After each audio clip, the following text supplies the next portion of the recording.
그게 네 돈이냐? 내 아들 돈이지. 기생충 애미한테 뭘 배웠겠어. 시어머니가 제 뺨을 후려치면서 한 말입니다. 3년 동안 새벽마다 전단지 쿠폰 오려가면서 한 푼 두 푼 모은 270만 원으로 평생 해외 한 번 못 나가본 친정엄마 여행 하나 보내드렸더니 돌아온 건 뺨짝 소리하고 기생충 소리였어요. 근데요, 진짜 웃긴 건 그 시어머니가 아들 이름으로 슬쩍 받은 대출 1,500만 원. 누가 갚고 있었는지도 모르고 저한테 그 소리를 했다는 거예요. 저는 그날 밤 지갑에 12만 원만 넣고 빈손으로 현관문을 닫았습니다. 일주일 뒤 그 사실을 알게 된 시어머니가 어떻게 됐는지 끝까지 들어보시면 아마 속이 뻥 뚫리실 겁니다. 새벽 5시 반 알람이 울리기 전에 저절로 눈이 떠졌습니다. 결혼 7년 차에 접어드니 몸이 먼저 시간을 기억하더군요. 저는 이불을 걷어내고 부엌으로 향했습니다. 밥솥 예약을 확인하고 된장찌개 냄비를 불 위에 올렸습니다. 성우가 출근 전에 밥 한 끼는 먹여보내야 했으니까요. 지글거리는 소리 사이로 옆방에서 성우의 코 고는 소리가 희미하게 들려왔죠. 반찬통을 꺼내 어젯밤 만들어둔 멸치볶음을 덜고 냉장고에서 김치를 꺼내 접시에 담는 동안 시계는 5시 58분을 가리키고 있었습니다. 밥상을 차려놓고 나서 식탁 위에 놓인 약통을 열었습니다. 시어머니 금자의 혈압약 2알을 작은 종이컵에 담아 물컵 옆에 놓아두는 것까지가 매일 아침의 첫 번째 순서였죠. 그 다음은 휴대폰을 꺼내 관리비 자동이체 내역을 확인하고 성호 보험료가 제대로 빠져나갔는지 살피는 일이었습니다. 이 모든 게 너무 자연스러워서 저조차도 이걸 노동이라고 생각해 본 적이 없었습니다. 그냥 아침이었고 그냥 하루의 시작이었으니까요. 성우는 중소기업 과장으로 월급 380만 원을 받아왔습니다. 적지 않은 돈이라고 생각할 수 있겠지만 시어머니 용돈 50만 원, 시댁 경조사비, 성우 보험료 차할부금을 빼고 나면 실제로 생활비에 쓸 수 있는 돈은 늘 빠듯했죠. 거기에 하나 더 있었습니다. 결혼 초에 금자가 성우 이름으로 받은 1,500만 원짜리 대출이요. 그 원리금 15만 원을 매달 제가 생활비 통장에서 뺏어 갚고 있었는데 성우도 금자도 그 사실을 몰랐습니다. 마트 전단지 할인 품목을 외우고 쿠폰을 모으고 한 달을 설계하듯 사는 게 제 일상이었습니다. 결혼 7년 동안 아이가 없었습니다. 금자는 명절마다 똑같은 말을 꺼냈죠. 금자가 제 배를 훑어보며 혀를 찼습니다.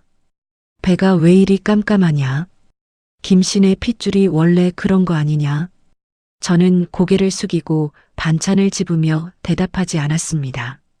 실제로는 성호의 문제로 자연 임신이 어렵다는 진단을 받았지만 금자에게 아들 문제라고 말할 수는 없었죠. 그 침묵을 7년간 제가 혼자 삼켜왔습니다. 그렇게 3년을 아끼고 또 아껴서 모은 돈이 있었습니다. 결혼 전 제 개인 적금 잔액에다 생활비 절약분을 합쳐 따로 모아둔 270만 원이었죠. 저는 그 돈으로 친정어머니 수님에게 동남아 패키지 여행을 선물하기로 마음먹었습니다. 수님은 제가 어릴 때 아버지가 돌아가신 뒤로 분식집에서 새벽부터 밤까지 일하며 저를 대학까지 보내준 사람이었거든요.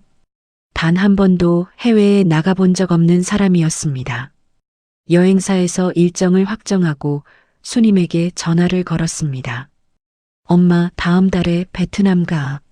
내가 다 알아봤어. 전화기 너머로 한참 동안 아무 소리도 들리지 않았습니다. 그 돈이면 네가 옷이나 한 벌 사입지. 수님의 목소리가 떨리고 있었습니다.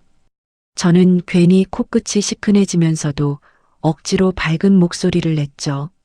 엄마가 다녀와야 나도 기분이 좋다니까. 그냥 가. 전화를 끊고 돌아서는데 거실 소파에서 TV를 보던 금자의 얼굴이 눈에 들어왔습니다. 금자는 리모컨을 쥔 채 저를 똑바로 쳐다보고 있었는데 그 표정이 돌처럼 굳어 있었습니다. 저는 순간 가슴이 철렁했지만 아무 말 없이 부엌으로 들어갔습니다. 저녁 식사 자리였습니다. 퇴근한 성우가 넥타이를 풀고 자리에 앉자마자 금자가 수저를 내려놓으며 저를 노려봤습니다. 야, 이거 사. 저는 국그릇을 놓다가 손이 멈췄습니다. 네가 살림 미천 빼돌려서 제 애미 해외여행 보낸다며. 이 집의 시어미는 한 번도 여행 못 가봤는데. 금자의 목소리가 식탁 위를 짓눌렀습니다. 저는 숟가락을 내려놓고 두 손을 무릎 위에 올렸습니다. 어머니, 그건 제가 3년간 생활비 아껴서 모은 돈이에요. 성우 월급에서 따로 뺀 건 한 푼도 없습니다. 최대한 차분하게 말했습니다. 하지만 금자는 제 말이 끝나기도 전에 밥상을 손바닥으로 내리쳤죠. 생활비가 네 돈이냐? 그게 다 내 아들이 벌어온 돈이지. 국물이 튀어 식탁보에 얼룩이 번졌습니다. 저는 성우를 바라봤습니다. 성우는 젓가락을 내려놓고 한쪽 눈을 질끈 감으며 입을 열었습니다. 하은아, 엄마 말도 일리가 있지 않냐? 그 정도면 차라리 우리끼리 어디 가든가. 저는 성우의 얼굴을 물끄러미 들여다봤습니다. 제가 매일 새벽에 일어나 밥을 짓고 빨래를 널고 양말을 뒤집어 빨았던 그 시간에 대해서 이 사람은 단 한 번도 생각해 본 적이 없구나 싶었습니다. 금자가 벌떡 일어나 부엌으로 갔습니다. 냉장고 문에 붙여둔 여행 일정표를 뜯어내더니 제 얼굴 앞으로 가져와 양손으로 찢었습니다. 종이 조각이 바닥에 흩어졌습니다. 기생충 애미한테 뭘 배웠겠어? 시집살이를 이따위로 하냐?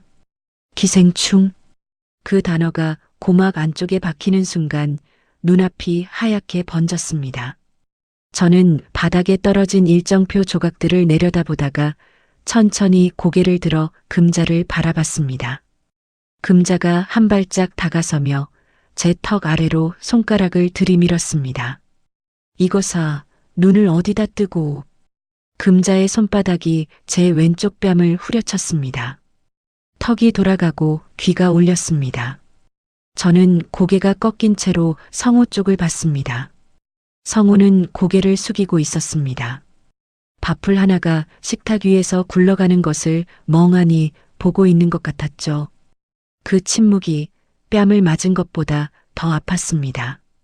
뺨에 남은 열기가 식기도 전에 금자가 식탁 의자를 끌어당기며 다시 앉았습니다.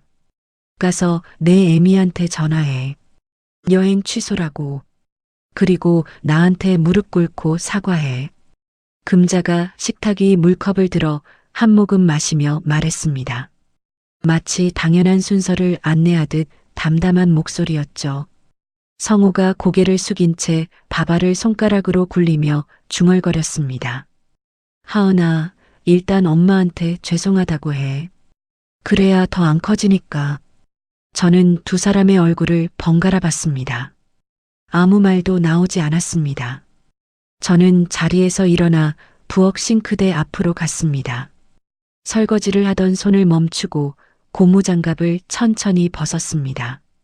왼손, 오른손 하나씩이요.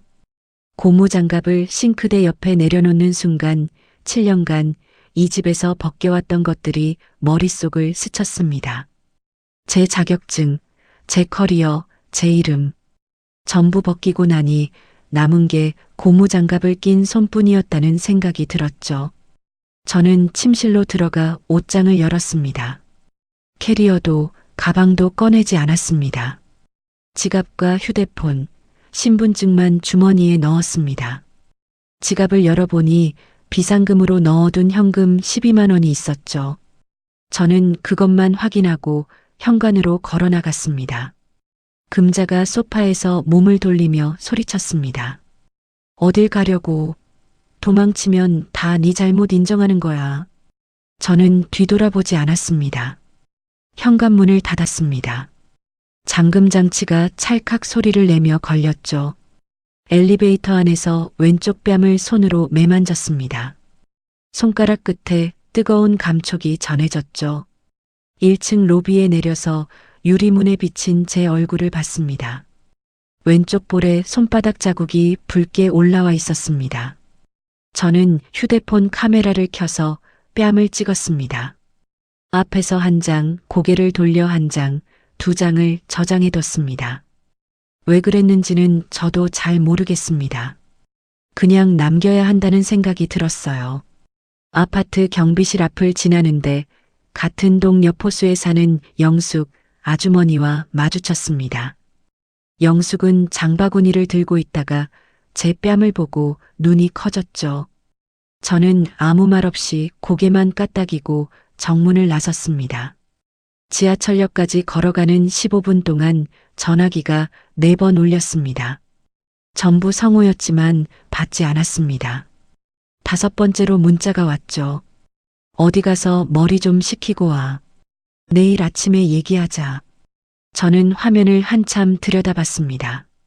아내가 뺨을 맞고 빈손으로 집을 나선 상황을 이 사람은 머리 식히기로 정리하고 있었습니다. 지하철 막차를 탔습니다. 어디로 가야겠다는 계획 같은 건 없었습니다. 한 번도 가본 적 없는 역에서 내렸고 개찰구를 나오니 골목 안쪽으로 고시원 간판이 보였습니다. 저는 주저하지 않고 문을 열었습니다. 카운터에 앉아있던 중년 남자가 올려다봤습니다. 방 있어요? 네. 1인실 35만 원이에요. 저는 신분증을 내밀며 말했습니다. 지금 12만 원밖에 없는데 나머지는 3일 안에 입금해도 될까요? 남자가 제 얼굴을 한번 훑어보더니 고개를 끄덕였습니다. 아마 제 뺨에 남아있는 자국을 봤을 겁니다. 묻지 않아줘서 고마웠죠. 좁은 방이었습니다. 한평 남짓한 공간에 딱딱한 매트리스 하나, 작은 선반 하나, 벽에 붙은 거울 하나가 전부였습니다. 저는 매트리스 위에 앉았다가 다리에 힘이 풀려서 그대로 옆으로 누웠습니다. 천장에 붙은 형광등 불빛을 바라봤습니다. 제가 이 집을 나옴으로써 수님의 여행이 지켜지는 건지 아니면 더 큰 일의 시작인 건지 알 수 없었습니다.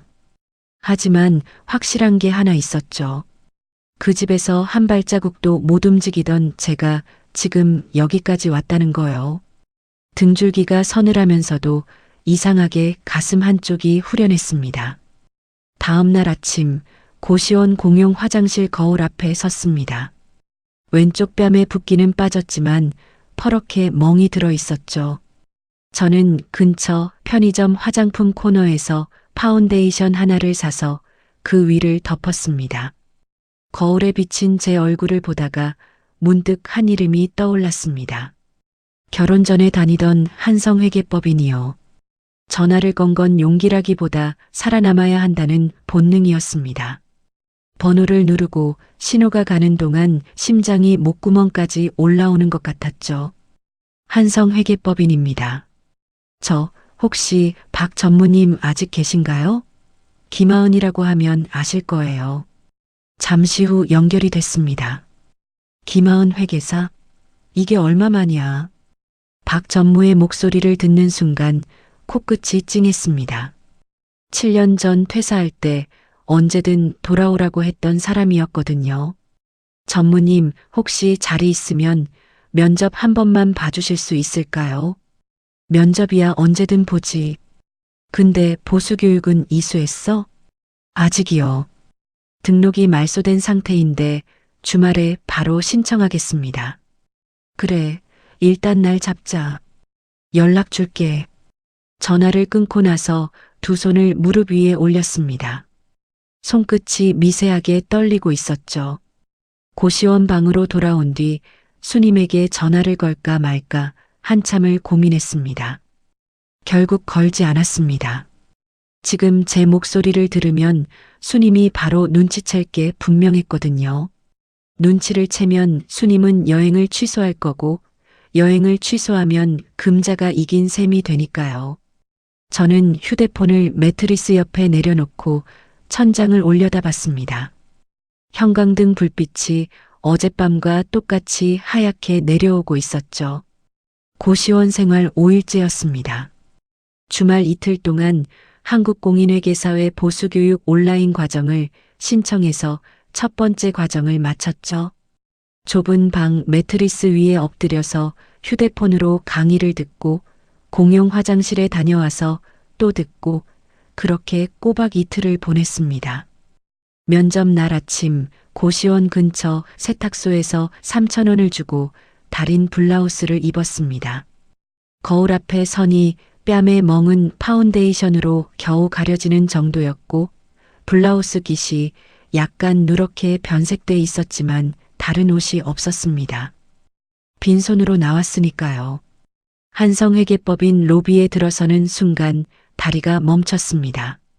7년 전에 매일 드나들던 곳인데 낯선 건물에 처음 온 것처럼 심장이 뛰었죠. 박 전무의 사무실 문을 노크하고 들어갔습니다. 박 전무는 7년 전보다 머리가 많이 휘어져 있었는데 저를 보자마자 자리에서 일어나며 웃었습니다. 김하은 회계사, 얼굴은 하나도 안 변했네. 저는 허리를 숙여 인사하며 입꼬리를 올렸지만 속으로는 얼굴이 안 변한 게 아니라 멍을 화장으로 덮은 거라는 생각이 스쳤습니다. 면접이라기보다는 복직 상담에 가까운 40분이었습니다. 박 전무는 보수교육 이수만 확인되면 바로 출근할 수 있다고 했죠. 수습 3개월 동안은 정규직 급여의 80%야. 세전 340만 원 정도 되는데 괜찮겠어? 감사합니다, 전무님. 보수교육 남은 과정은 다음 주말까지 마치겠습니다. 그래. 그럼 열흘 뒤에 출근하는 걸로 잡자. 박 전무가 탁상 달력에 날짜를 동그라미 치며 고개를 끄덕였습니다. 저는 사무실을 나오면서 복도 끝 창문으로 들어오는 햇빛을 한참 바라봤습니다. 7년 만에 누군가가 저를 김하은 회계사라고 불러줬다는 게 가슴 안쪽에서 뭉클하게 올라왔죠. 건물을 나와 휴대폰을 확인하니 성우에게서 온 부재중 전화 12통과 문자 6건이 있었습니다. 처음 문자는 어디 있냐, 밥은 먹었냐였는데 뒤로 갈수록 내용이 바뀌어 있었죠. 세탁기 어떻게 돌리는 거냐? 가습기 고지서가 왔는데 이거 어디서 내야 하냐? 보일러 타이머 설정 좀 알려줘. 저는 그 문자들을 한 줄씩 읽다가 피식 웃음이 나왔습니다. 웃으면서도 입안이 씁쓸했죠. 그 시각 성우의 집에서는 금자가 현관에 택배 상자들을 쌓아두고 있었을 겁니다. 제가 매일 정리하던 택배, 분리수거, 우편물 확인이 전부 멈추면서 고지서 봉투가 뜯기지 않은 채 쌓이고 있었을 테니까요. 금자는 아마 그걸 며느리가 살림을 엉망으로 한 증거라고 생각했겠죠. 자기 아들이 집안일 하나 못한다는 증거라고는 생각하지 않았을 겁니다. 출근 첫날이 왔습니다. 7년 만에 정장을 입고 지하철에 올랐습니다. 옆자리 직장인들 사이에 서서 목에 사원증 목걸이를 걸었을 때 가슴속에서 올라온 건 기쁨이 아니라 묘한 낯설미였죠. 회계법인 사무실 문을 열고 제자리에 놓인 새 노트북과 이름표를 봤습니다. 김하은 회계사라는 네 글자가 7년간 한 번도 들어보지 못한 말처럼 느껴졌습니다. 첫 주 업무는 거래처 장부 검토였습니다. 모니터 앞에 앉아 숫자를 읽고 항목별로 나누고 대조하는 작업을 시작하니 손이 기억하고 있었습니다. 머리보다 손가락이 먼저 움직였죠. 옆자리 후배 회계사 지수가 고개를 빼꼼 내밀며 물었습니다. 선배님, 진짜 7년 쉬신 분 맞아요? 저보다 빠르신데. 저는 키보드에서 손을 떼지 않은 채 대답했습니다. 쉰 게 아니라 다른 장부를 관리했던 거지. 지수가 고개를 갸웃하며 웃었지만 저는 웃지 않았습니다. 농담이 아니었으니까요. 그 시각 성우는 퇴근 후 편의점 도시락을 전자레인지에 넣고 있었을 겁니다. 제가 관리하던 생활비 통장에는 8만 원만 남아 있었고 카드 명세서에는 자동이체 실패 알림이 4건이나 찍혀 있었을 테니까요. 성우는 그제서야 매달 380만 원을 벌면서도 실제로 이 집을 돌려온 사람이 누구였는지 어렴풋이 알아가고 있었겠죠. 첫 월급을 받기 전까지 고시원비를 버텨야 했기 때문에 점심은 편의점 삼각김밥 하나로 때웠습니다. 어느 날 점심시간에 자리에서 삼각김밥 비닐을 뜯고 있는데 지수가 아무 말 없이 제 책상 위에 김치찌개 하나를 통 놓고 갔습니다. 편의점 용기에 담긴 김치찌개였는데 뚜껑에 포스트잇이 붙어 있었죠. 선배님, 이거 하나 더 샀는데 드세요. 저는 그 포스트잇을 한참 들여다보다가 눈시울이 뜨거워져서 화장실로 갔습니다. 세면대에 물을 틀고 얼굴을 씻었습니다. 거울에 비친 눈이 벌겋게 부어 있었지만 다시 자리로 돌아가 김치찌개 뚜껑을 열었죠. 고시원으로 돌아온 어느 저녁 수님에게서 전화가 왔습니다.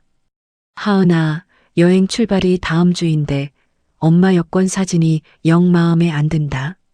다시 찍을까? 들뜬 목소리였습니다. 저는 울음을 꾹 눌러 삼키며 대답했죠. 엄마, 그냥 그거 써. 잘 나왔어. 그래, 눈이 좀 작게 나온 것 같아서. 괜찮다니까. 원래 엄마 눈이 그렇잖아. 수님이 전화 너머로 낄낄 웃었습니다. 저는 그 웃음소리를 들으며 입술을 꽉 깨물었죠. 전화를 끊고 나서 좁은 방 벽에 이마를 대고 한참을 소리 없이 울었습니다.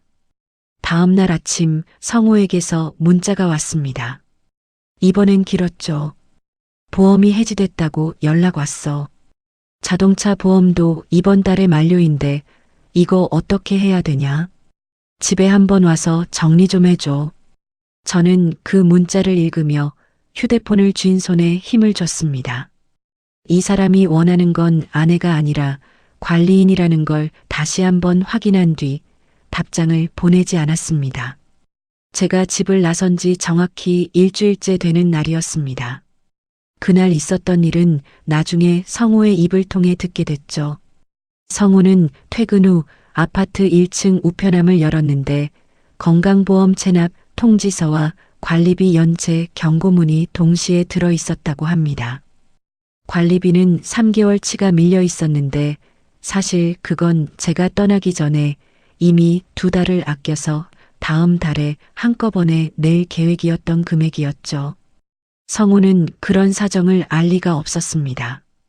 저는 언제나 혼자서 계산하고 혼자서 조율하고 혼자서 해결했으니까요. 성우가 통지서 2장을 손에 쥐고 현관문을 열었을 때 현관에는 뜯지 않은 택배 상자 4개가 쌓여 있었다고 합니다. 제가 매일 정리하던 것들이었죠. 택배, 분리수거, 우편물 확인, 고지서 정리. 제가 사라지니 그 모든 게 멈춰버린 겁니다. 성우가 거실로 들어가 통지서를 금자 앞에 펼치며 말했습니다. 엄마, 관리비가 3개월이나 밀렸어. 보험도 체납이라고 통지서가 왔고. 금자가 소파에서 TV를 보다가 리모컨으로 소리를 줄이며 혀를 찼습니다. 그러니까 그년이 살림을 얼마나 못했으면 이 꼴이냐. 금자는 여전히 같은 말을 하고 있었습니다. 하지만 성우는 평소 같으면 어머니 말에 고개를 끄덕였을 텐데 이번에는 끄덕이지 않았다고 합니다. 싱크대에 쌓인 일주일치 그릇들, 인덕션 위에 눌어붙은 라면, 국물 자국, 세탁기 안에서 쉰내 나는 빨래 더미. 그것들이 소리 없이 제 빈자리를 증명하고 있었으니까요. 같은 날 오후 성우는 난생 처음 은행에 직접 갔습니다. 자기 이름으로 된 대출 내역을 조회한 거죠. 3년 전 금자가 사업자금이라며 성우 이름으로 받게 한 1,500만 원짜리 대출 말입니다. 성우가 창구 직원에게 조회를 요청하고 서류를 받아들었는데 잔액이 650만 원으로 줄어 있었습니다. 성우가 서류를 한 줄씩 읽어 내려갔습니다. 매달 자동이체로 빠져나간 원리금 상환 내역이 찍혀 있었는데 출금 계좌가 제가 관리하던 생활비 통장이었죠. 제 이름으로 된 통장도 아니고 성우 월급이 들어오는 급여 통장도 아니고 제가 매달 쪼개고 아껴서 운영하던 그 생활비 통장에서 15만 원씩 빠져나가고 있었던 겁니다. 3년 동안 한 달도 빠지지 않고요. 성우는 은행 창구 앞 의자에서 한참을 멍하니 앉아 있었다고 합니다. 서류를 쥔 손에 힘이 들어가 종이 모서리가 구겨졌다고 하더군요. 집에 돌아온 성우가 금자에게 말했습니다. 엄마. 금자가 TV에서 눈을 떼지 않은 채 대답했습니다. 뭐? 그 1,500만 원 대출 있잖아. 그게 왜? 성우가 서류를 테이블 위에 내려놓으며 금자의 눈을 똑바로 봤습니다. 하은이가 갚고 있었어. 매달 생활비에서 빼서. 금자가 천천히 고개를 돌렸습니다. 얼굴에서 혈색이 빠지는 게 눈에 보일 정도였다고 합니다. 금자가 리모컨을 소파 쿠션 위에 내려놓으며 입을 열었습니다. 그럴 리가 없다. 그건 네 월급에서 나간 거지. 내 월급 통장이 아니야, 엄마. 하은이가 관리하던 생활비 통장이라고. 성우가 서류를 집어서 금자 앞으로 밀었습니다. 출금 계좌번호, 날짜, 금액이 한 줄 한 줄 선명하게 찍혀 있었죠. 금자는 서류를 들어 올려 눈 가까이 가져갔습니다. 읽는 동안 손가락이 미세하게 떨리고 있었다고 합니다. 금자가 서류를 내려놓았습니다. 아무 말도 하지 못했죠. 반박할 수가 없었을 겁니다. 숫자는 거짓말을 하지 않으니까요. 제가 7년간 만져온 숫자들이 그랬던 것처럼요. 금자는 서류를 내려다보다가 갑자기 왼쪽 가슴을 움켜쥐었습니다. 소파에 그대로 주저앉으며 얼굴이 하얗게 질렸고 입술이 파르르 떨리기 시작했죠. 엄마, 엄마 괜찮아? 성우가 소파로 달려갔을 때 금자는 숨을 몰아쉬면서 몸을 웅크렸습니다. 눈동자가 풀리고 입 주위로 하얀 거품이 올라왔습니다. 금자는 그대로 옆으로 쓰러졌죠. 성우가 주머니에서 휴대폰을 꺼내 119를 눌렀는데 손이 떨려서 번호를 3번이나 잘못 눌렀다고 합니다. 4번째에 겨우 연결이 됐고 성우는 떨리는 목소리로 주소를 불렀죠. 구급차가 도착해서 금자를 실어 갔습니다. 응급실에서 의사가 성우에게 설명했습니다. 심한 스트레스로 숨을 너무 빠르게 몰아쉬면서 혈압이 갑자기 올라간 겁니다. 목숨이 위험한 건 아닌데 당분간 안정이 필요합니다. 성우는 응급실 복도 플라스틱 의자에 앉았습니다. 형광등 불빛 아래에서 휴대폰을 꺼내 제 번호를 눌렀죠. 신호가 갔지만 저는 받지 않았습니다. 성우가 음성 메시지를 남겼습니다. 하은아, 엄마가 쓰러졌어. 지금 병원이야. 제발 전화 좀 받아줘. 성우의 목소리가 갈라져 있었다고 나중에 음성 메시지를 들었을 때 알 수 있었습니다. 저는 그 시각 회계법인에서 야근을 하고 있었습니다. 거래처 장부를 검토하다가 휴대폰 알림이 울려서 음성 메시지를 재생했죠. 성우의 목소리가 귀에 들어오는 동안 키보드 위에 올려놓은 손이 멈췄습니다. 엄마가 쓰러졌다. 그 말이 머릿속에서 맴돌았습니다. 수화기를 다시 들까 말까 한참을 망설였습니다. 손가락이 화면 위에서 성우의 이름 위를 맴돌았죠. 하지만 누르지 않았습니다. 제가 전화를 걸면 다시 그 집의 궤도로 빨려 들어갈 게 분명했으니까요. 금자가 쓰러진 건 제가 떠나서가 아니었습니다. 금자가 그동안 눈 감고 있던 것들, 외면하고 무시하고 없는 셈 치던 것들과 정면으로 마주쳤기 때문이었죠. 제가 3년간 몰래 갚아온 빚, 제가 새벽마다 차려놓은 밥상, 제가 정리한 고지서와 보험과 관리비, 그 숫자들이 한꺼번에 금자 앞에 쏟아진 겁니다. 저는 휴대폰을 책상 위에 엎어놓고 다시 모니터를 바라봤습니다. 숫자들이 눈에 들어오지 않았지만 손을 움직여 키보드를 두드렸습니다. 멈추면 다시 그 집 생각이 날 것 같았거든요. 다음 날 아침 출근 전 고시원 앞 편의점에서 커피를 사는데 카카오톡 알림이 울렸습니다. 같은 아파트 동에 살던 영숙 아주머니였습니다. 하은아, 너 시어머니가 어젯밤에 실려갔다며. 성호 씨가 복도에서 울고 있더라. 무슨 일이냐? 저는 커피 뚜껑을 열며 짧게 답장을 보냈습니다. 아주머니 사정이 있어서 잠시 나와 있어요. 영숙은 제가 집을 나서던 날 밤 아파트 로비에서 멍든 뺨을 봤던 사람이었습니다. 짧은 답장만으로도 상황을 짐작한 것 같았죠. 곧 다시 메시지가 왔습니다. 하은아, 너 잘한 거야. 그 집에서 네가 얼마나 고생했는지 아는 사람은 다 안다. 저는 그 메시지를 읽고 화면을 꺼버렸습니다. 편의점 문을 나서서 지하철역까지 걸어가는 동안 자꾸 그 문장이 머릿속에 맴돌았죠. 아는 사람은 다 안다. 입술을 깨물며 개찰구를 통과했습니다. 회사에 도착해 자리에 앉았을 때 지수가 제 얼굴을 들여다보며 말했습니다. 선배님, 오늘 안색이 안 좋아 보여요. 저는 가방을 내려놓으며 고개를 저었습니다. 어제 잠을 좀 못 잤어. 지수가 걱정스러운 눈으로 저를 한 번 더 쳐다봤지만 더 묻지는 않았습니다. 저는 모니터를 켜고 어제 하던 장부 파일을 열었죠.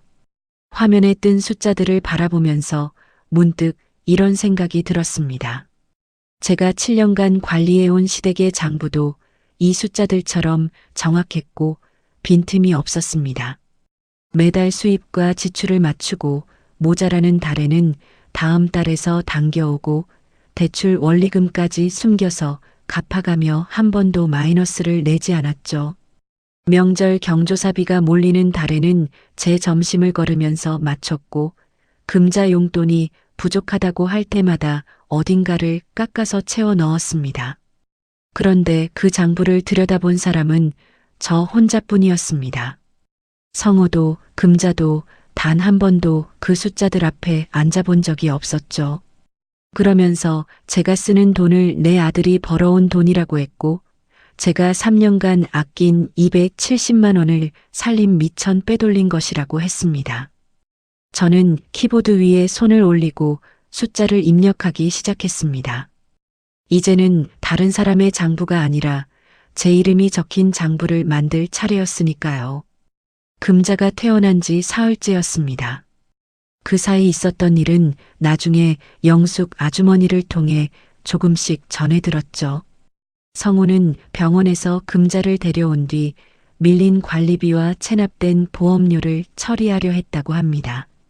하지만 제가 어떤 보험사에 어떤 상품으로 가입해뒀는지, 카드 자동이체가 어느 계좌에 물려 있는지, 관리비 납부는 어디서 하는 건지 아무것도 몰랐죠.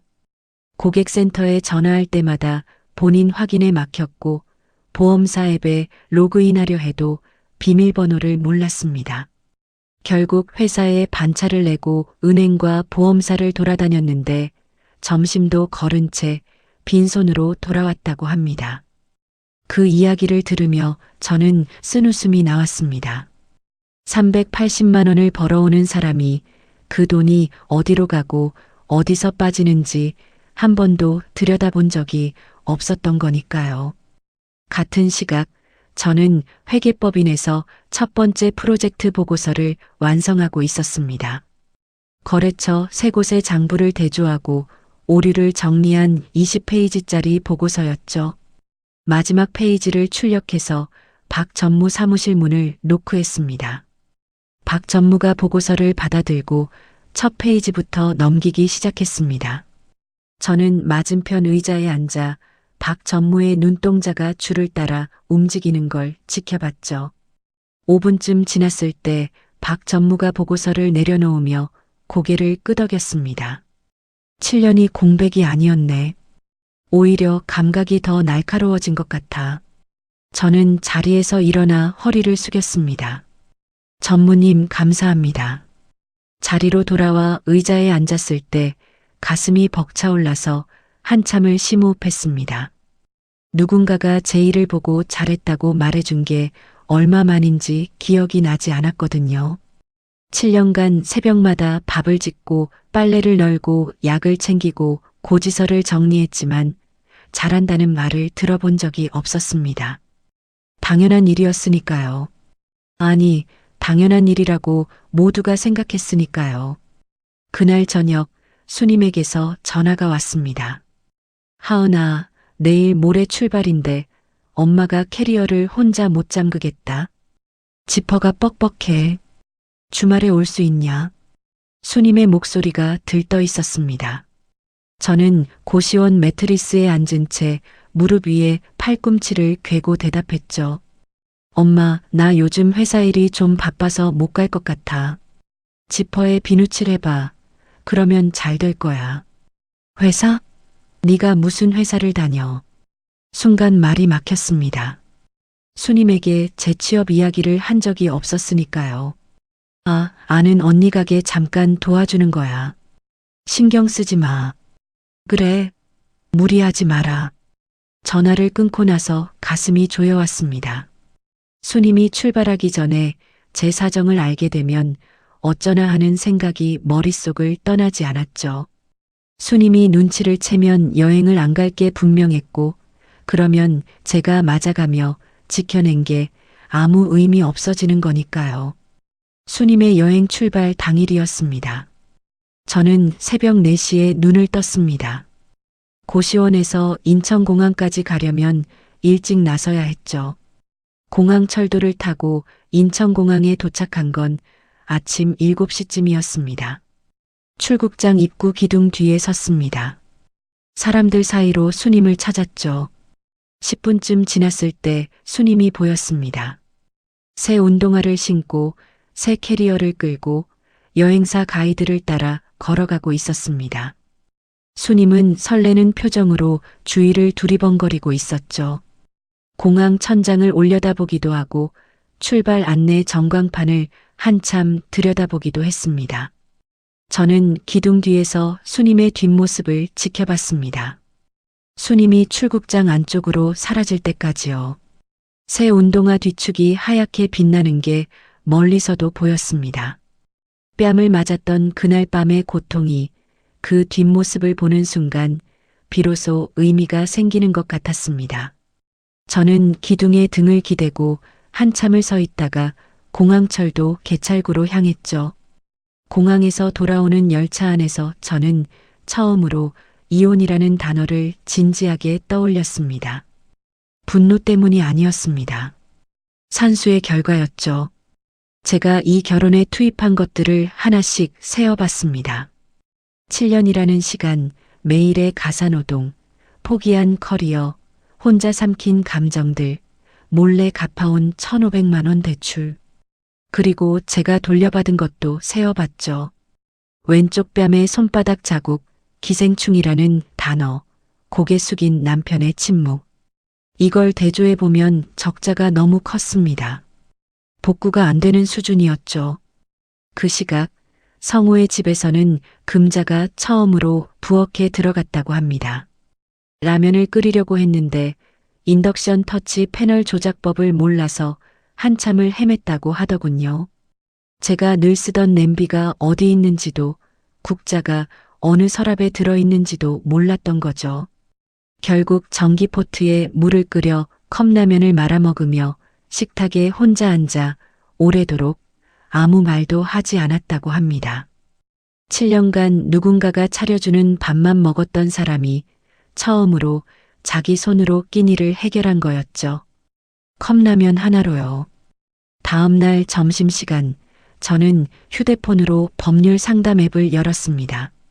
이혼 전문 변호사를 검색해서 최 변호사라는 분에게 상담을 신청했죠. 상황을 간략히 적어보냈더니 내용이 복잡하니 직접 만나서 상담하는 게 좋겠다는 답변이 왔습니다. 저는 퇴근 후 시간으로 예약을 잡았습니다. 3일 뒤 퇴근 후 최 변호사 사무실을 찾아갔습니다. 사무실은 지하철역 근처 오피스텔 7층에 있었고 최 변호사는 안경을 쓴 40대 중반의 여성이었습니다. 저는 의자에 앉아 1시간 동안 이야기했습니다. 시어머니의 폭언, 뺨, 남편의 침묵, 빈손으로 나온 것, 대출 상환 내역까지 전부요. 최 변호사는 메모를 하며 듣더니 펜을 내려놓고 말했습니다. 시어머니가 때린 건 폭행이에요. 뺨 사진을 찍어두셨다고 했죠? 그거 증거로 쓸 수 있습니다. 이혼 사유는 충분하고요. 생활비에서 아낀 돈은요? 그건 제 돈이 맞는 건가요? 부부가 같이 생활하면서 아낀 돈이면 공동 노력의 결과로 볼 수 있어요. 김하은 씨 몫으로 인정받을 수 있는 부분이 있습니다. 저는 그 말을 들으며 의자 팔걸이를 쥔 손에 힘을 줬습니다. 법이 제 편이 될 수도 있다는 생각을 처음으로 해봤거든요. 7년간 제 편은 아무도 없었으니까요. 상담을 마치고 사무실을 나오는 길에 성호에게서 문자가 왔습니다. 이번에는 이전과 어조가 확연히 달랐죠. 하은아, 내가 그동안 너한테 얼마나 못했는지 이제야 알 것 같다. 한 번만 만나서 이야기하자. 저는 엘리베이터 안에서 화면을 3분쯤 바라봤습니다. 그리고 답장을 보냈죠. 만나서 할 이야기는 없어. 근데 정리할 건 있으니까 주말에 시간 맞추자. 고시원으로 돌아온 저는 좁은 책상 위에 노트를 펴고 이혼에 필요한 서류 목록을 하나씩 적기 시작했습니다. 혼인관계 증명서, 재산 목록, 시댁빚 갚은 내역, 뺨 사진과 날짜 기록. 한 줄 한 줄 적어 내려가면서 이런 생각이 들었죠. 이게 제가 마지막으로 정리하는 시댁의 장부라는 거요. 주말 오후 성우와 집 근처 카페에서 만났습니다. 제가 고른 자리는 구석 쪽 2인 테이블이었죠. 창가 쪽은 사람이 많았고 저는 누군가에게 보이고 싶지 않았습니다. 성우가 카페 문을 열고 들어왔을 때 저는 아메리카노를 한 모금 마시다가 고개를 들었습니다. 약 2주 만에 본 성우의 얼굴에 수염이 덥수룩하게 나 있었고 양복 소매에 누런 얼룩이 묻어 있었죠. 라면 국물인 것 같았습니다. 그 모습을 보는 순간 제 안에서 올라온 건 연민이 아니었습니다. 이 사람은 나 없이 라면 국물도 제대로 못 닦는구나 하는 냉정한 확인이었죠. 성우가 맞은편 의자를 끌어당겨 앉으며 입을 열었습니다. 하은아, 그날 엄마 편 든 거 잘못했어. 내가 진작 막았어야 했는데. 성우가 물컵을 잡았다 놓았다 하며 말했습니다. 저는 커피잔을 내려놓고 성우의 눈을 바라봤죠. 성우 씨. 성우의 손이 멈췄습니다. 저는 7년간 이 사람을 여보라고 불렀습니다. 아침에 밥 차려놓고 여보 일어나, 퇴근하면 여보 밥 먹어, 잠들기 전에 여보 잘 자. 그 호칭을 오늘 처음으로 바꿨죠. 나 사과 받으러 온 거 아니야.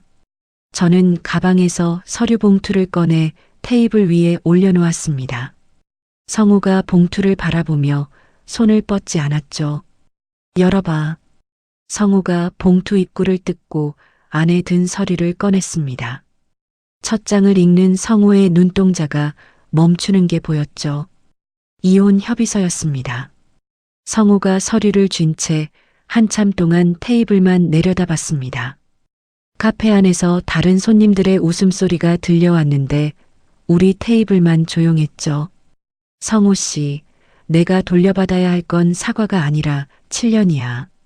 근데 7년은 돌려줄 수 없잖아. 여기에 서명해줘. 성우가 고개를 들었습니다. 눈가가 붉어져 있었죠. 생각할 시간 좀 줘. 일주일. 저는 그 말만 하고 자리에서 일어났습니다. 커피잔에는 아메리카노가 반쯤 남아 있었지만 더 마실 생각이 없었죠. 카페 문을 밀고 나오는데 다리가 후들거려서 건물 모퉁이에 서서 벽에 한참을 기대야 했습니다. 등 뒤로 카페 유리문이 보였는데 성우가 안에서 고개를 숙이고 앉아 있는 게 비쳤습니다. 마음 한구석에서는 성우가 쫓아나와서 울먹이며 다시 시작하자고 말해주길 바랐던 건지 아니면 깔끔하게 서명해주길 바랐던 건지 저 자신도 구분이 되지 않았습니다. 그 혼란 자체가 7년의 무게였죠. 이틀 뒤 수님이 베트남 여행에서 돌아왔습니다. 저녁 때 수님에게서 전화가 왔죠. 하은아, 엄마 왔다. 하롱베이에서 배 탔는데 바다가 그렇게 예쁠 수가 없더라. 물색이 초록색이야, 초록색. 수님의 목소리가 한껏 들떠 있었습니다. 저는 고시원 매트리스에 앉은 채 눈을 감고 수님의 말을 들었죠. 잘 다녀왔어? 밥은 입에 맞던. 맞다마다. 쌀국수가 그렇게 맛있는 줄 몰랐어. 엄마도 분식집에 쌀국수 넣어볼까? 저는 피식 웃으며 대답했습니다. 엄마 분식집의 쌀국수는 좀 안 맞지 않아. 수님이 깔깔 웃다가 갑자기 말을 멈췄습니다. 전화기 너머로 3초쯤 침묵이 흘렀죠. 근데 하은아, 너 목소리가 왜 그러냐? 무슨 일 있는 거 아니냐? 심장이 쿵 내려앉았습니다. 수님은 제 목소리만 듣고도 알아채는 사람이었으니까요. 아니, 좀 피곤해서 그래. 요즘 좀 바빴거든. 피곤한 게 아니라 울었던 목소리 같은데. 저는 입술을 꽉 깨물었습니다. 더 이상 숨길 수 없다는 걸 알았죠. 수님의 여행이 끝났으니까 이제는 말해도 되는 거라고 스스로에게 허락했습니다. 엄마, 나 할 말이 있어. 수님이 전화기 너머에서 숨을 한번 들이쉬는 소리가 들렸습니다. 저는 처음부터 말했습니다. 금자가 여행 이야기를 듣고 소리를 질렀던 것, 기생충이라는 단어, 뺨을 맞은 것, 성우가 고개를 숙이고 아무 말도 하지 않았던 것, 빈손으로 현관문을 나선 것, 고시원에서 지내고 있다는 것, 회계법인에 다시 들어간 것, 이혼 서류를 내밀었다는 것까지 전부요. 전화기 너머로 수님이 숨을 삼키는 소리가 들렸습니다. 하지만 수님은 울지 않았습니다. 한참의 침묵이 흘렀죠. 어디냐? 수님의 목소리가 낮게 깔려 있었습니다. 엄마, 괜찮아. 나 잘 지내고 있어. 어디냐고. 저는 고시원 주소를 말했습니다. 다음 날 낮 수님이 고시원 앞에 나타났습니다. 아침 장사를 동네 이모에게 맡기고 왔다고 했죠. 베트남에서 사온 면 모자를 쓰고 시장 가방 하나를 들고 있었습니다. 수님이 좁은 고시원 방을 한번 둘러봤습니다. 한평 남짓한 공간, 딱딱한 매트리스, 작은 선반, 벽에 붙은 거울. 수님의 시선이 방 안을 천천히 훑었지만 아무 말도 하지 않았죠. 시장 가방에서 반찬통 4개를 꺼내 작은 선반 위에 올려놓고 나서야 입을 열었습니다. 밥은 먹고 다니냐? 먹고 다녀. 수님이 제 눈을 들여다봤습니다. 그리고 천천히 고개를 저었죠. 네가 그 집에서 나온 건 잘한 거다. 근데 왜 엄마한테 말을 안 했냐? 엄마가 뭐가 무서워서. 저는 선반 위 반찬통을 바라보며 대답했습니다. 엄마가 여행 취소할까봐. 수님의 입술이 꽉 다물어졌습니다. 턱이 떨리는 게 보였죠. 수님이 제 어깨를 두 손으로 잡았습니다. 이 멍청한 거사. 여행이 뭐가 중요하냐? 내 새끼가 맞고 쫓겨났는데. 수님의 눈에서 눈물이 떨어졌습니다.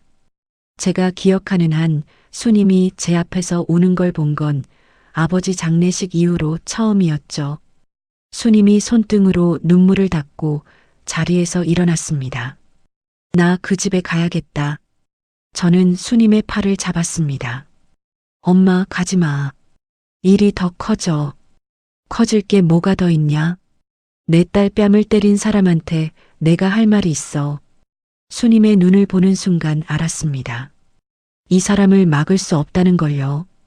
분식집에서 새벽부터 밤까지 일하며 딸 하나를 대학까지 보내온 사람의 눈이었습니다.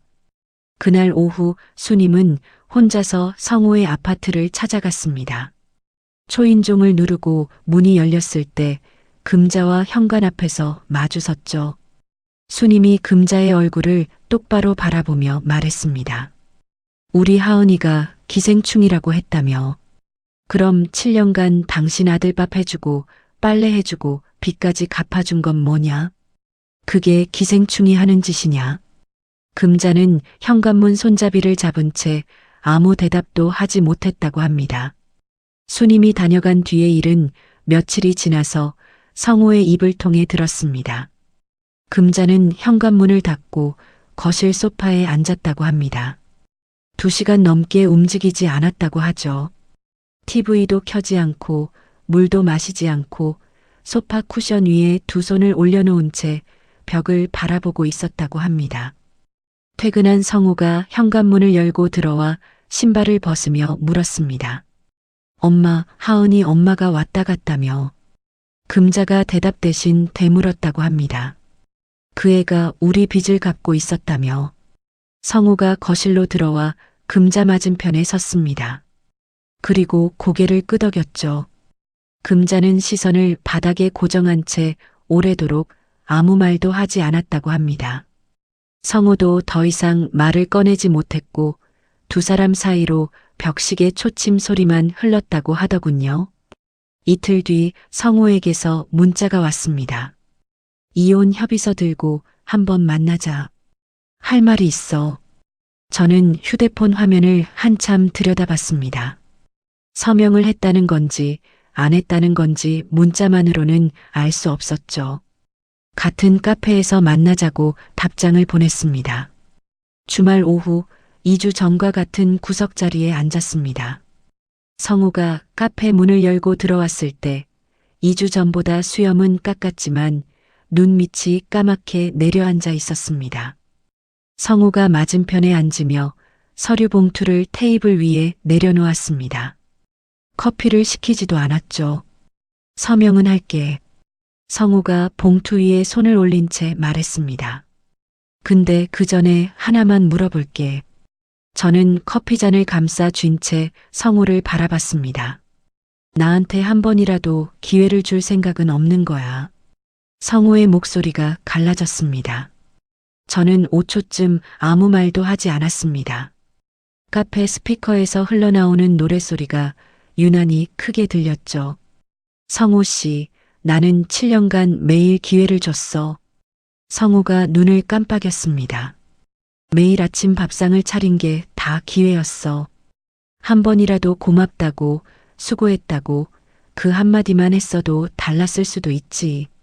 근데 그 기회를 2,500번 넘게 줬는데 한 번도 안 잡았잖아. 성우가 고개를 떨궜습니다. 테이블 위에 올려놓은 두 손이 떨리고 있었죠. 성우가 봉투에서 서류를 꺼내 마지막 페이지를 펼쳤습니다.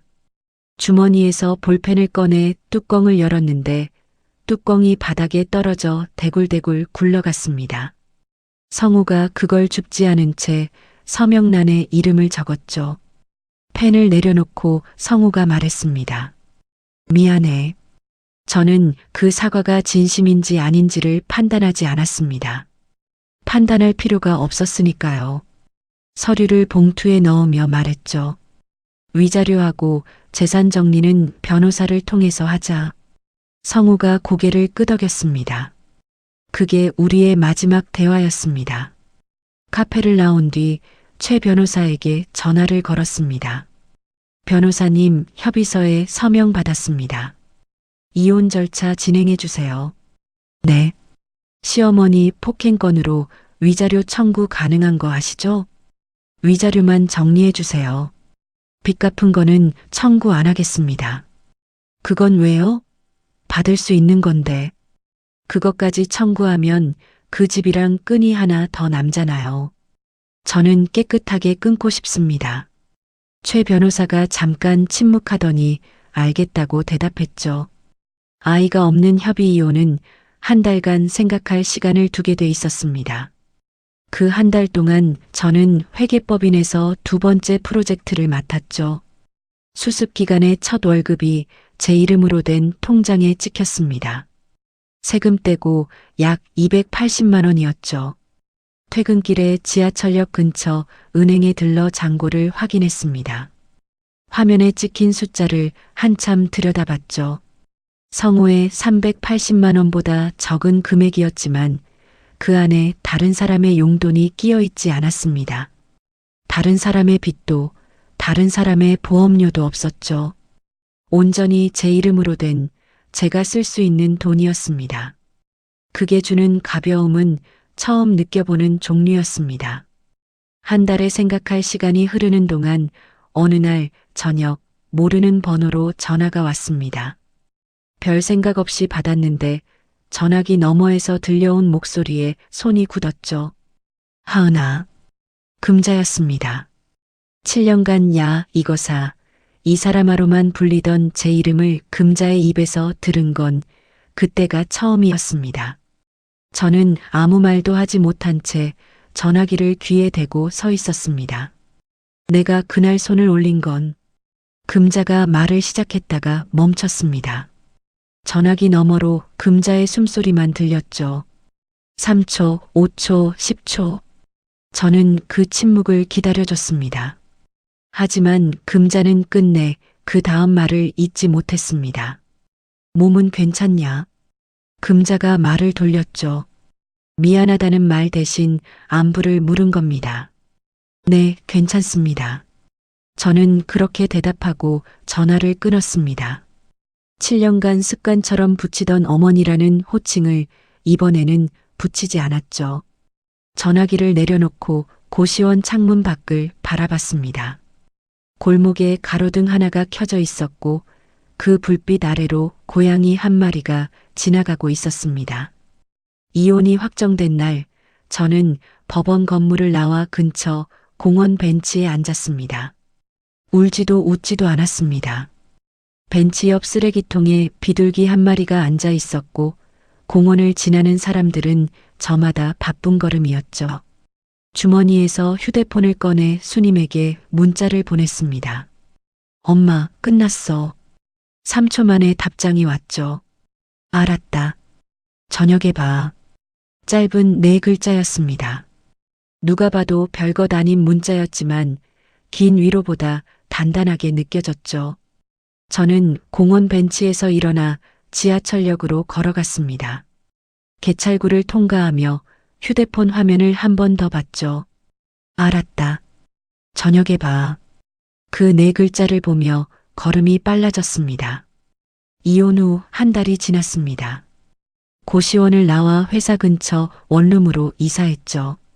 보증금 300만 원에 월세 45만 원짜리 반지하였는데 창문 하나로 오후 햇살이 비스듬히 들어왔습니다. 이삿짐이라고 해봐야 고시원에서 쓰던 이불 하나, 옷 몇 벌, 수님이 가져다 준 반찬통 4개가 전부였습니다.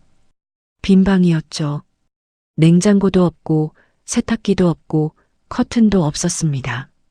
하지만 그 빈 방이 7년간 살았던 시댁의 넓은 아파트보다 숨쉬기가 편했습니다. 누구의 눈치도 보지 않아도 되는 공기가 폐를 채우는 느낌이었죠. 새 집의 첫 아침이 밝았습니다. 저는 부엌에 섰습니다. 아무도 없는 부엌이었죠. 누구의 혈압약도 챙기지 않아도 됐고 누구의 밥상도 차리지 않아도 됐습니다. 프라이팬을 올리고 기름을 둘렀습니다. 냉장고 대신 편의점 비닐봉지에서 계란 하나를 꺼내 깨뜨렸죠. 기름이 지글거리는 소리가 좁은 부엌을 가득 채웠습니다.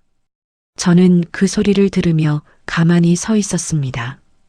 이 계란 후라이 하나가 7년 만에 처음으로 저를 위해 하는 요리였습니다. 7년간 수천 번 프라이팬을 들었지만 한 번도 저를 위해서 든 적이 없었죠.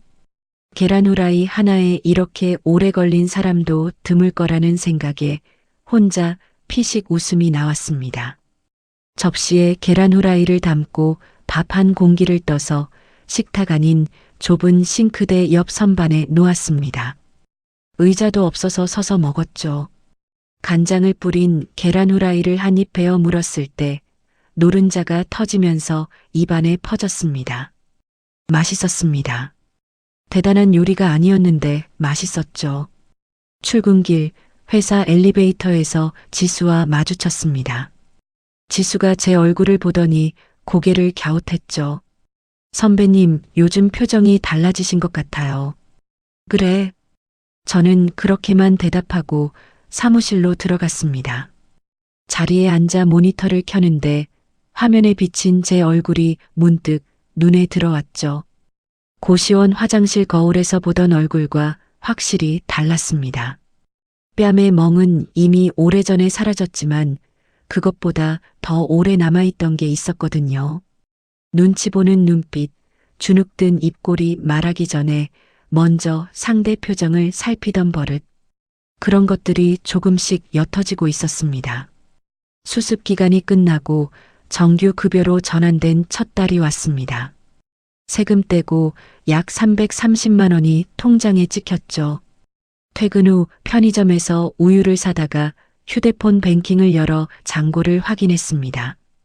아직 수님과 같이 여행을 갈 만큼 넉넉하지는 않았지만 매달 한 줄씩 늘어나는 숫자를 보며 마음속으로 정했습니다. 다음 여행은 내가 직접 같이 가겠다고요.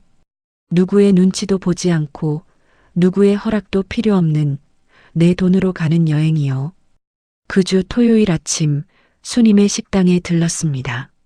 수님은 아침 장사를 준비하며 식당 앞을 물걸레로 닦고 있었습니다. 앞치마를 두르고 허리를 굽힌 채 바닥을 문지르는 수님의 뒷모습이 눈에 들어왔죠. 인천공항에서 새 운동화를 신고 설레던 그 뒷모습과 겹쳤습니다. 공항 출국장 기둥 뒤에서 몰래 지켜봤던 그 뒷모습이요. 저는 문 앞에 서서 수님의 등을 바라보며 처음으로 확신할 수 있었습니다. 엄마에게 여행을 보내드린 게 잘한 일이었다고요. 그 여행 때문에 시작된 모든 일이 후회가 아니라 자부심이라고요. 수님이 걸레질을 하다가 고개를 돌렸습니다. 왔냐? 밥은? 안 먹었어. 들어와. 저는 식당 안으로 들어가 늘 앉던 구석 테이블에 앉았습니다. 수님은 걸레를 양동이에 넣고 손을 씻더니 부엌으로 들어갔죠. 가스 불 켜는 소리가 났고 냉장고 문 여닫는 소리가 났고 된장 푸는 냄새가 식당 안으로 번졌습니다. 수님은 여전히 딸 앞에서 울지 않는 사람이었습니다. 대신 국을 끓이고 밥을 퍼서 내 앞에 놓는 것으로 하고 싶은 말을 전부 대신하는 사람이었죠. 수님이 된장찌개 뚝배기를 제 앞에 놓으며 말했습니다. 천천히 먹어라. 저는 숟가락을 들고 국물을 한 모금 떠서 입에 넣었습니다. 뜨거웠습니다. 혀끝이 얼얼했지만 삼켰죠. 그 맛은 결혼 전에도 어릴 때도 언제나 같은 맛이었습니다. 된장의 짠맛과 두부의 부드러움과 파의 아린 향이 똑같았죠. 세상이 다 변해도 이 된장찌개만은 변하지 않는다는 게 숟가락을 쥔 손을 떨리게 만들었습니다. 저는 밥을 먹다가 숟가락을 내려놓았습니다. 두 손으로 얼굴을 감쌌죠. 울음이 터졌습니다. 7년간 참았던 울음이었습니다. 뺨을 맞고도 참았고 고시원 천장을 바라보며도 참았고 법원에서 도장을 찍으면서도 참았죠. 그 전부가 한꺼번에 쏟아졌습니다. 식당 안에 제 울음소리가 퍼졌는데 수님은 맞은편에 앉아 저를 가만히 바라봤습니다. 등을 두드리지도 않았고 괜찮다고 말하지도 않았습니다. 울어. 울고 밥 먹자. 수님이 그렇게만 말했죠. 한참을 울었습니다. 눈물이 턱을 타고 흘러 식탁 위에 떨어졌습니다. 코를 훌쩍이며 손등으로 눈물을 닦고 다시 숟가락을 들었죠. 수님이 제 얼굴을 들여다보며 물었습니다. 됐냐? 됐어. 수님이 그제야 입꼬리를 올리며 웃었습니다. 다 됐으면 국 더 줄까? 저는 그 웃음을 보며 알았습니다. 비싼 비행기 표가 아니어도 됐다는 걸요. 엄마가 끓인 된장찌개 한 그릇이 제가 돌아갈 곳이 있다는 증거였으니까요. 저는 코를 한 번 더 훌쩍이고 고개를 끄덕였습니다. 응, 더 줘. 수님이 뚝배기를 들고 부엌으로 갔습니다. 저는 수님의 등을 바라보며 밥을 한 숟가락 떴죠. 식당을 나서는데 수님이 뒤에서 말했습니다. 하은아, 저녁에도 와라. 저는 뒤돌아서 대답했습니다. 응. 걸음을 옮겼습니다. 주머니 속 휴대폰에는 다음 달 급여일까지의 예산을 정리한 메모가 들어 있었고 해외여행은 아직 가지 못했지만 제 통장에는 다시 한 줄씩 숫자가 쌓이고 있었습니다. 이번에는 누구의 눈치도 보지 않는 돈이었죠. 시청자 여러분, 오늘 이야기를 듣고 어떤 생각이 떠오르셨나요? 7년 동안 새벽마다 일어나 밥을 짓고 남몰래 시댁비까지 갚아온 하은이가 돌려받은 건 뺨 한 대와 기생충이라는 말뿐이었습니다. 하지만 하은이는 무너지지 않았죠. 지갑에 12만 원만 넣고 빈손으로 나와서 자기 이름 석자로 다시 일어섰고 끝까지 엄마의 여행을 지켜냈습니다. 며느리가 떠나고 나서야 인덕션 하나 못 켜고 컵라면을 말아 먹던 시어머니, 세탁기 돌리는 법도 몰라서 문자를 보내던 남편. 결국 자기들이 무시했던 사람이 얼마나 큰 사람이었는지 뒤늦게야 깨달았지만 이미 돌이킬 수 없었습니다. 당연하게 받아온 것들이 사실은 누군가의 희생이었다는 걸 그 사람이 떠나고 나서야 알게 되는 건 참 슬픈 일이죠. 하은이는 이제 누구의 눈치도 보지 않는 자기만의 부엌에서 자기를 위한 계란 후라이를 부치며 살고 있습니다. 그리고 다음 여행은 엄마를 보내드리는 게 아니라 엄마와 함께 가겠다고 마음먹었죠. 혹시 지금 이 영상을 보시면서 하은 씨의 마음이 내 이야기 같다고 느끼신 분이 계시다면 댓글로 한 줄만 남겨주시겠어요? 그 한 줄이 같은 마음을 가진 누군가에게 큰 위로가 될 수 있으니까요. 오늘도 영상 끝까지 함께 해주셔서 감사합니다. 좋아요와 구독, 알림 설정까지 눌러주시면 더 시원한 이야기로 찾아뵙겠습니다. 감사합니다.